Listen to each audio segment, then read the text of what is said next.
Hi friends, ഇന്ന് നമ്മൾ ഫ്രൂട്ട്സും വെജിറ്റബിൾസും ഒക്കെ വാങ്ങിക്കുമ്പോൾ കിട്ടുന്ന ഇതുപോലത്തെ പ്ലാസ്റ്റിക് നെറ്റുകളും പ്ലാസ്റ്റിക് കവറുകളുമാണ് എടുത്തിട്ടുള്ളത്. അപ്പോൾ നമ്മൾ എടുത്തിട്ടുള്ള ഈ ഒരു പ്ലാസ്റ്റിക് കവറിന്റെ അടിവശം കട്ട് ചെയ്ത് മാറ്റുകയാണ്. അതിനുശേഷം വീതി കുറഞ്ഞ ഇതുപോലത്തെ പീസുകൾ നമുക്ക് കട്ട് ചെയ്ത് വെക്കാം. ഇനി ഇതിന്റെ മടക്കുകളൊന്ന് നിവർത്തി കൊടുത്തതിന് ശേഷം വീണ്ടും കട്ട് ചെയ്ത് കൊടുക്കുകയാണ്. അതെല്ലാം നമ്മൾ കട്ട് ചെയ്ത് കൊടുത്തു. പിന്നീട് നമ്മളിവിടെ ഒരു കാർഡ്ബോർഡ് പീസാണ് എടുത്തിട്ടുള്ളത്. ഇതിൽ നമ്മൾ ഈ ഒരു അടപ്പ് വെച്ച് റൗണ്ട് ഷേപ്പ് വരച്ചെടുക്കുകയാണ്. അതിനുള്ളിൽ നമ്മൾ ഈ ഒരു ചെറിയ അടപ്പ് വെച്ചും വരച്ചെടുക്കുന്നുണ്ട്. അതിനുശേഷം നമ്മളത് ഇതുപോലെ കട്ട് ചെയ്തെടുത്തു. ഇനി നമ്മൾ കട്ട് ചെയ്ത് വെച്ചിട്ടുണ്ടായിരുന്ന ഈ പ്ലാസ്റ്റിക് കവറിന്റെ പീസുകൾ ഇതിലേക്ക് നമുക്ക് ചുറ്റിയെടുക്കണം. അപ്പൊ നമ്മൾ ആദ്യം ഒന്ന് ഗ്ലൂ അപ്ലൈ ചെയ്ത് കൊടുത്തതിന് ശേഷം ഇതിലേക്ക് ചുറ്റിയെടുക്കുകയാണ്. ഇപ്പൊ നമ്മൾ കട്ട് ചെയ്തെടുത്തിട്ടുണ്ടായിരുന്നതിൽ മുഴുവനായി നമ്മൾ ഇതുപോലെ ചുറ്റിയെടുത്തു. ഇനി നമ്മൾ എടുത്തിട്ടുണ്ടായിരുന്ന ഈ പ്ലാസ്റ്റിക്കിന്റെ നെറ്റ് നമുക്കൊന്ന് കട്ട് ചെയ്തെടുക്കണം.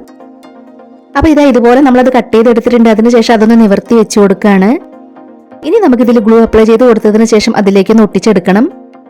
അപ്പൊ നമ്മുടെ ഇന്നത്തെ ഈ ഒരു ക്രാഫ്റ്റ് ഐഡിയ ഷെയർ ചെയ്യാൻ പറ്റുന്നവരൊക്കെ മാക്സിമം ഷെയർ ചെയ്തൊന്ന് സപ്പോർട്ട് ചെയ്യണേ. ഇതുപോലെ നമ്മളത് ഒട്ടിച്ചെടുത്തു. ഇതിന് ചുറ്റുമുള്ള ഭാഗം നമുക്ക് കട്ട് ചെയ്ത് കളയണം. പിന്നീട് നമ്മൾ വൈറ്റ് കളർ പ്ലാസ്റ്റിക് കവറിൽ നിന്നും ഒരു പീസ് കട്ട് ചെയ്തെടുത്തു. വീണ്ടും ഇത് മടക്കി കൊടുത്ത് കട്ട് ചെയ്തെടുക്കുന്നുണ്ട്. ഇതുപോലെ കുറെ പീസുകൾ നമുക്ക് കട്ട് ചെയ്തെടുക്കണം. ഇത് വെച്ച് നമുക്ക് ഫ്ലവർ ചെയ്തെടുക്കാൻ വേണ്ടിയിട്ടാണ്. അപ്പൊ നമ്മൾ ഇതുപോലെയാണ് ഫ്ലവറിന്റെ ഓരോ ഇതളുകളും ചെയ്തെടുക്കേണ്ടത്. ഇതുപോലെ നമ്മളത് നൂല് വെച്ചൊന്ന് കെട്ടിക്കൊടുത്തിട്ടുണ്ട്. കുറെ ഇതളുകൾ നമ്മൾ ചെയ്തെടുത്തു. ഇനി നമ്മൾ എടുത്തിട്ടുള്ള ഈ ഒരു പേപ്പറിന്റെ പീസിൽ നിന്ന് 3 റൗണ്ട് പീസുകൾ കട്ട് ചെയ്തെടുത്തു. അതിലേക്കാണ് നമുക്ക് ഇതളുകൾ ഒട്ടിച്ചെടുത്ത് ഫ്ലവർ ആക്കി എടുക്കേണ്ടത്.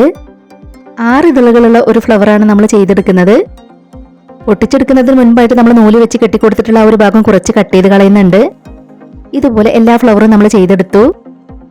ഓരോ ഫ്ലവറിന്റെയും നടുക്കായിട്ട് നമ്മൾ വൂളൻ ത്രെഡ് കട്ട് ചെയ്തതും കൂടെ ഒട്ടിച്ചെടുക്കുന്നുണ്ട്.